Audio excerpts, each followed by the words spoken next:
Hi, my name is Iomara Martinez, and I'm responding to Lourdes' claim that Megans Law is harmful, unnecessary, ineffective, and it should be removed.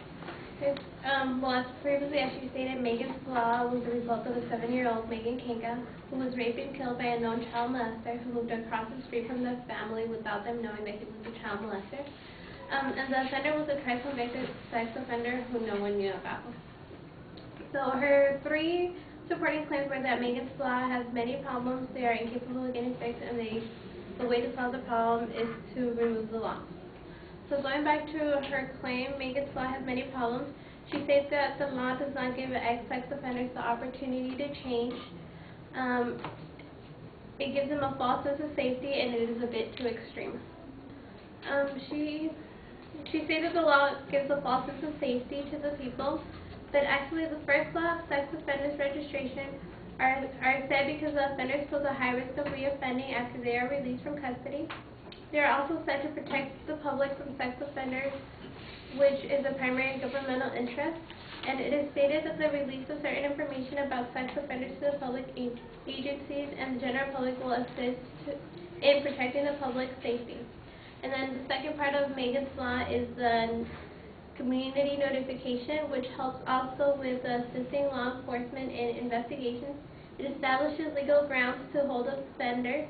It deters sex offenders from committing new offenses, and it offers citizens information they can use to protect the children from being victims.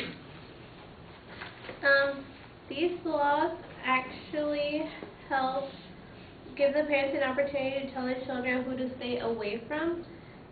It was stated in a video by Mark Class, who is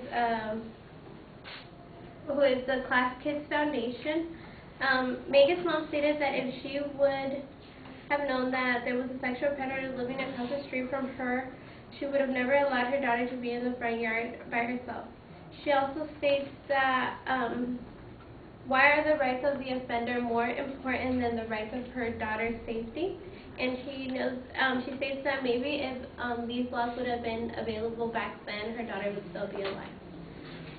Sex offenders must register with the law Penal Code 290, which requires at a minimum that every person required to register must annually update their information within 5 days of their birthday or within 5 days of moving to a different address.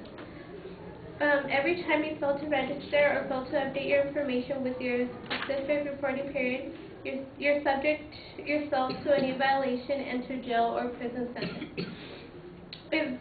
If violators fail to register as sex offenders, they face up to 1 year in a county jail if the underlying California sex crime that they have convicted of was a misdemeanor, or 16, or 2 or 3 years in a California state prison if the underlying offense was a felony. Therefore, sex offenders, I believe, wouldn't lie about their address because they have the high possibility of going to jail, like Lourdes said. The advocate also says that that the law doesn't give offenders the opportunity to start a new life since they've already paid for what they did. She states that being labeled as sex offenders, people lose jobs, get evicted, are threatened with death, and harassed by neighbors. But if you guys can imagine the harm that they caused to a family, what the family had to go through when they committed the crime or whatever they did to one of their loved ones. On the Kentucky New Era newspaper, Kentland Parker, a syndicated columnist, wrote that Supreme Court Justice David Souter stated that sex offenders don't have the same constitutional rights as the rest of us. He states that they blew it the first time they laid an adult hand on a child. The best answer for dealing with sex offenders who generally can't be rehabilitated is to lock them away for good. And also the issue about sex offenders going back to their normal life is that they always have the possibility of reoffending. So even though Megans Law hasn't showed that it has helped a lot, it has made some changes. There was a study funded by the National Institute of Justice which examined the case of 550 sex offenders who were broken into 2 groups, those released from prison before the passage of Megans Law and those released afterwards.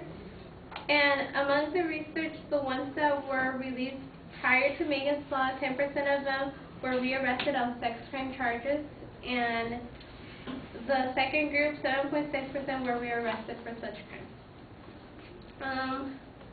She also mentions about how the law is too extreme about the 14-year-old girl that now must register Megan's list because of the explicit pictures that she put on MySpace. But the Megan's Law is divided into 3 tiers.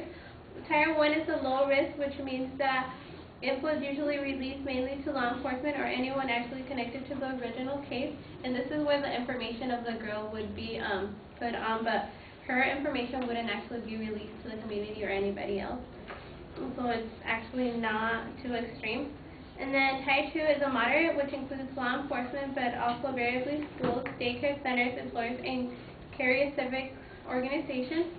And then you finally have Tier 3, which is a high risk, which is used for severe crime or significant probability of repeat offenses. And these are the people that actually pose a great danger to the public and have a high risk of reoffending.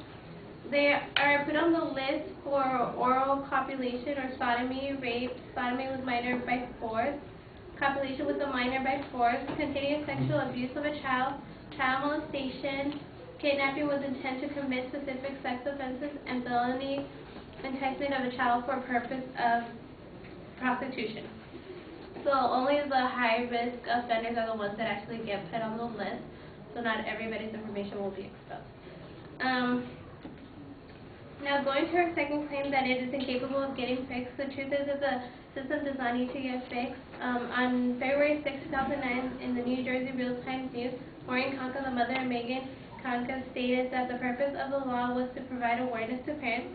She also stated that it was put there for parents to know where the offenders are living. 5 million people have gone to the website. It's doing what it's supposed to do. We never said it was going to stop them from reoffending or wandering to another town.